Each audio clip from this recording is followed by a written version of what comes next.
दोस्तों आजकल भारत को हिंदू राष्ट्र बनाने की बात जोर शोर से चल रही है, जिसको लेकर देश में एक नई कैंपेन चलाने की बात हो रही है हिंदू राष्ट्र बनाने की। वैसे तो इस पर हमेशा से ही बात चलती रही है, लेकिन बागेश्वर वाले बाबा के आने के बाद इस पर चर्चा काफ़ी ज़्यादा बढ़ गई है, जिसको लेकर कई ऐसे मुद्दे उठाए जा रहे हैं जिसमें कुछ लोग इसके समर्थन में है तो कुछ लोग इसके खिलाफ। यूँ कहें तो हिंदू इसके समर्थन में है और मुस्लिम इसके खिलाफ। ऐसा भी नहीं है कि सभी हिंदू इसके समर्थन में है, जैसे नीतीश कुमार कहते हैं कि ये देश को खत्म करना चाहते हैं। इस देश के बारे में कोई कुछ बोलेगा उसका कोई वैल्यू है? राष्ट्रपिता महात्मा गांधी को छोड़ करके किसी के बारे में किसी की बात को सुनना नहीं चाहिए। अगर कोई करना चाहता है तो सब उल्टा पुल्टा काम करना चाहता है, देश को खत्म करना चाह रहा है। तो वहीं योगी जी कहते हैं कि ये देश पहले से ही हिंदू राष्ट्र था, है और रहेगा। हिंदू राष्ट्र था, है और वर्तमान में भी रहेगा, आगे भी रहेगा। तो वहीं बागेश्वर वाले बाबा कहते हैं कि ये देश पहले से ही हिंदू राष्ट्र था, बस घोषणा करना बाकी है। भारत हिंदू राष्ट्र था, है और फिर घोषित होकर रहेगा। तो फिर प्रॉब्लम कहाँ पर है? जब भारत पहले से ही हिंदू राष्ट्र है या फिर था, तो फिर से घोषणा करने की बात क्यों हो रही है? और था भी तो क्यों नहीं इसी आधार पर देश को चला गया? क्यों कॉन्स्टिट्यूशन की जरूरत पड़ी?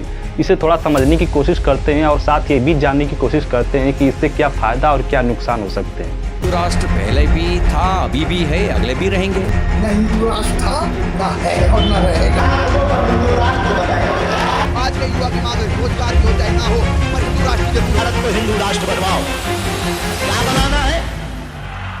इसके बारे में बात करने से पहले ये जान लेते हैं कि हिंदू राष्ट्र होता क्या है। हिंदू राष्ट्र का मतलब स्पिरिचुअल यानी आध्यात्मिक और सांस्कृतिक परंपराओं के आधार पर जो सामाजिक और राजनीतिक विचार होते हैं उसे हिंदू राष्ट्र कहते हैं। ऐसा कहा जाता है कि ये प्राचीन काल से ही भारत के अस्तित्व में था, जिसको विनायक दामोदर सावरकर ने सन 1922 में हिंदू राष्ट्र का नाम दिया।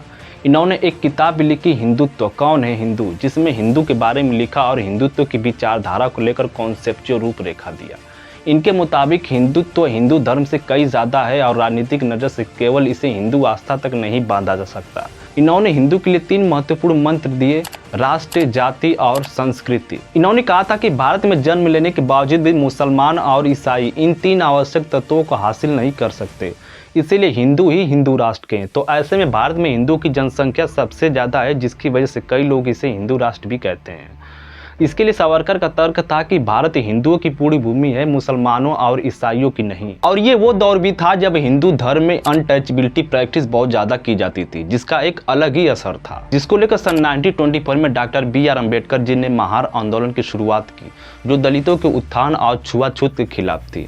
इसको 1 साल और आगे फॉरवर्ड करो तो सबको एक समान का अधिकार नहीं था, साथ ही महिलाओं को भी नहीं, जिसको लेकर सन 1925 में तमिलनाडु में रामास्वामी नायकर द्वारा स्वाभिमान आंदोलन की शुरुआत की गई, जिसमें बैकवर्ड कास्ट और महिलाओं को एक समान अधिकार दिलाने की मांग की गई। यह आंदोलन काफ़ी इफेक्टिव रहा, लेकिन इतना भी नहीं कि सबको एक समान अधिकार देने पर मजबूर कर सके।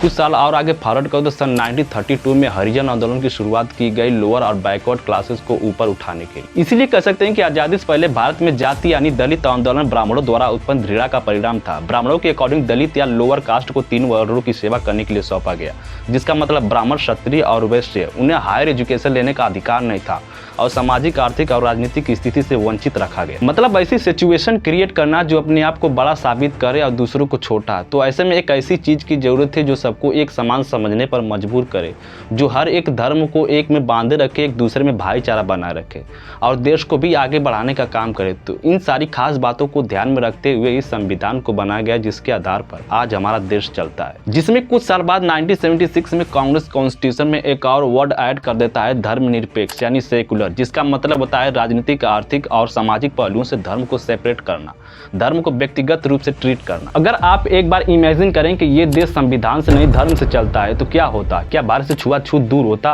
क्या सबको एक समान समझा जाता? क्या छोटे कास्ट के लोग आज हाई एजुकेशन ले पाते? क्या दूसरे धर्म के लोग आपस में मिलजुल के रह पाते? क्या एक दूसरे में भाईचारा होता? नहीं, ऐसा कुछ भी नहीं होता। ये प्रॉब्लम दूर होने की बजाय दिन पर दिन बढ़ती जाती, कम तो बिल्कुल भी नहीं होती। इस पर डॉक्टर BR अम्बेडकर जी ने एक बात कही, वो भी देश के आज़ाद होने से पहले सन 1940 में। कहा कि अगर ऐसा होता है तो इसमें कोई शक नहीं कि यह भारत के लिए बेहद खतरनाक होगा, बड़ी विपत्ति होगी। हिंदू कुछ भी कहे, हिंदुत्व स्वतंत्रता, समानता और भाईचारे के लिए खतरा है, इसीलिए इसे किसी भी कीमत पर रोका जाना चाहिए। जैसा कि मैंने आपको पहले ही बताया, और जो प्रॉब्लम देश के आज़ाद होने से पहले थी वो फिर से क्रिएट हो सकती है, और अगर अब ऐसा होता है तो ये प्रॉब्लम उतनी ही बड़ी और अलग अलग होंगी।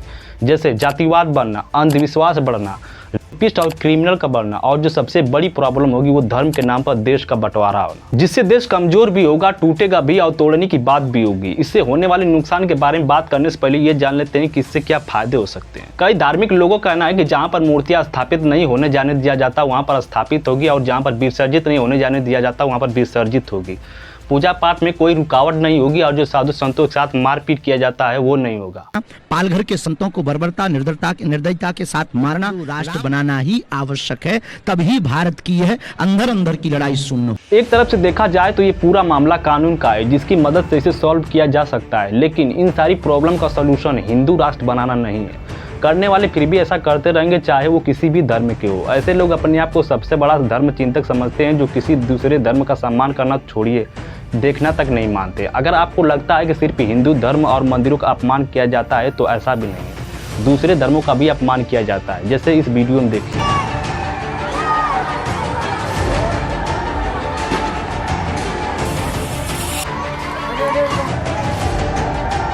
हिंदू राष्ट्र होने से देश को और क्या क्या फायदे हो सकते हैं, इसके बारे में कोई और साफ साफ नहीं बता पा रहा, सिर्फ अपने धार्मिक विचारों को लेकर ऐसी बातें कर रहे हैं, लेकिन इससे होने वाले नुकसान बिल्कुल साफ साफ और अलग अलग दिखाई दे रहे हैं। मैंने पहले ही बताया कि पहला जातिवाद बढ़ेगा। इस पे कुछ लोग कहते हैं कि हिंदू राष्ट्र होने से जातिवाद खत्म होगा, कई बाबा भी कहते हैं। हिंदू राष्ट्र के बाद जब हिंदू राष्ट्र की घोषणा होगी तो ये जो जातिवाद की बार बार नीतियाँ जो बार बार बैकवर्ड और फॉरवर्ड के नाम पर भिड़ाया जाता है और पॉलिटिक्स की जाती है, हिंदू राष्ट्र के बाद ये सब समय। जैसा कि मैंने आपको पहले ही बताया कि देश के आज़ाद होने से पहले धर्म के हिसाब से चलने पर क्या हालात थे, और अगर अब ऐसा होता है तो क्या हो सकता है, इसके बारे में आपको एक बार फिर बता देता हूं। सवार के अनुसार जब देश हिंदू राष्ट्र बनेगा तो इसका मतलब भारत में रहने वाला हिंदुओं का राष्ट्र नहीं। हिंदू राष्ट्र का मतलब मनुष्य के वर्णवाद पर चलने वाला राष्ट्र, जहाँ धर्म के नाम पर वर्ण का बोलबाला होगा। वर्ण व्यवस्था का सीधा मतलब ब्राह्मणवाद का राज, जिसकी रक्षा करेंगे क्षत्रिय, व्यापार संभालेंगे वैश्य और सेवा करेंगे शूद्र, और दासियों जैसी हालत होगी महिलाओं की। मतलब जो पहले सामाजिक विचार हुआ करती थी वो फिर से दोहराने की बात होगी। इसका अंदाजा फिर से लगा सकते हैं कि जब कॉन्स्टिट्यूशन के आधार पर चलने वाले देश में जब जातिवाद इतना है तो धर्म पर चलने पर क्या होगा। अभी भी कई ऐसी जगह हैं जहां पर दलितों को मंदिरों में जाने के लिए रोका जाता है, जैसे इस वीडियो में देखिए। ये पुजारी जो यहाँ दलित दूल्हा दुल्हन को नारियल चढ़ाने आने पर रोक देता है। तो जो लोग कहते हैं कि हिंदू राष्ट्र होने से जातिवाद खत्म होगा तो वो बिल्कुल झूठ बोल रहे हैं। वो सिर्फ ये कहते हैं कि हिंदू राष्ट्र होने से जातिवाद खत्म होगा, लेकिन कैसे होगा ये कोई नहीं बताता। दूसरा, अंधविश्वास बढ़ेगा, क्योंकि जब हिंदू राष्ट्र होगा तो साधु संत बाबाओं का डिमांड सबसे ज्यादा होगा। इसीलिए अगर आप देखेंगे तो हिंदू राष्ट्र बनाने की मांग सबसे ज़्यादा यही लोग करते हैं, क्योंकि इन्हें अच्छी तरह पता है कि ऐसा होगा तो क्या होगा, और जब ऐसा होगा तो भक्तों से ज़्यादा बाबाओं की जनसंख्या बढ़ेगी और जगह जगह पर चमत्कार दिखाने का दावा बढ़ेगा।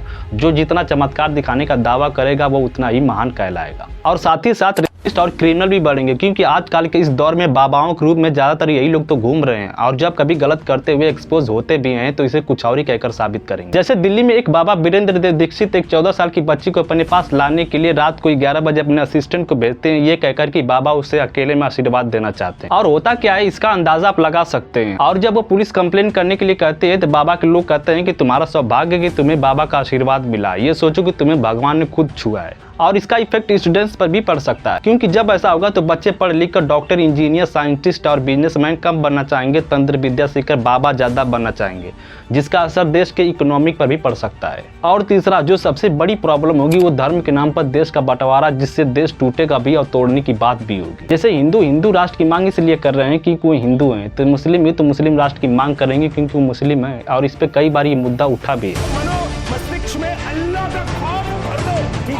नहीं, अगर बागेश्वर धाम के महामंडलेश्वर को हिंदू राष्ट्र चाहिए तो साजिद रशीदी को मुस्लिम राष्ट्र चाहिए। और कॉन्स्टिट्यूशन के अनुसार देश पे सभी का बराबर का अधिकार है। इसके अलावा अगर दूसरी नज़र से भी देखा जाए, जैसे कई लोग कहते हैं, कई बाबा कहते हैं, जैसे बागेश्वर वाले बाबा कहते हैं कि चाहे कोई भी हो, किसी भी धर्म का हो, चाहे मुस्लिम ही क्यों ना हो, सभी के मन में राम ही रहते हैं।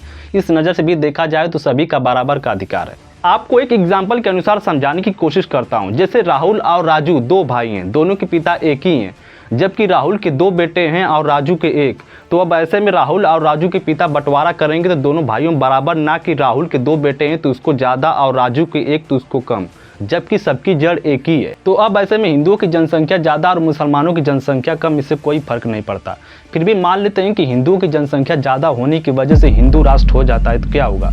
क्या ऐसे दूसरे धर्म के लोग पहले के जैसे ही मिलजुल के रहेंगे? क्या उनके अंदर पहले के जैसे ही देश के प्रति जो सम्मान और प्रेम था वो रहेगा? इसकी क्या गारंटी है कि धर्म के नाम पर देश में हर रोज दंगे फसाद नहीं होंगे? इसका एक छोटा सा नतीजा है खालिस्तान की मांग। जब लोग हिंदू राष्ट्र मांग सकते हैं तो हम खालिस्तान क्यों नहीं?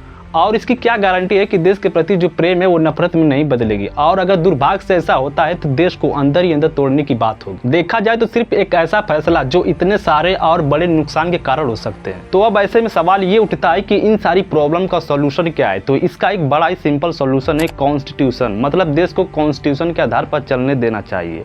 अगर बनाना ही है तो करप्शन, अंधविश्वास और जातिवाद से मुक्त बनाइए। इन सारी प्रॉब्लम से देश को कैसे मुक्त कर सकते हैं, इस पे एक अलग से वीडियो बनाई जा सकती है अगर आप चाहो तो। और देश को कैसे आगे बढ़ाया जा सकता है, इस पे पंजाब विधानसभा स्पीकर राणा केपी सिंह ने एक एनुअल फंक्शन में स्टूडेंट्स को संबोधित करते हुए कहा कि देश को आगे बढ़ाने में आपका योगदान चाहिए। बहुत सारी समस्याएं हमारे देश के विकास में बाधा बन रही हैं, जैसे आपस में धर्म, जाति व भाषा के नाम पर दुश्मनी करना। हमें इन सबको खत्म करना होगा। सच कहें तो हमारे जनरेशन के लोगों को इन सबसे ऊपर उठकर अपनी मानसिकता को बदलकर देश के विकास और देश को आगे बढ़ाने के बारे में सोचना चाहिए। तो इस वीडियो में बस इतना ही। तो मिलते हैं अगली वीडियो में एक नए टॉपिक के साथ।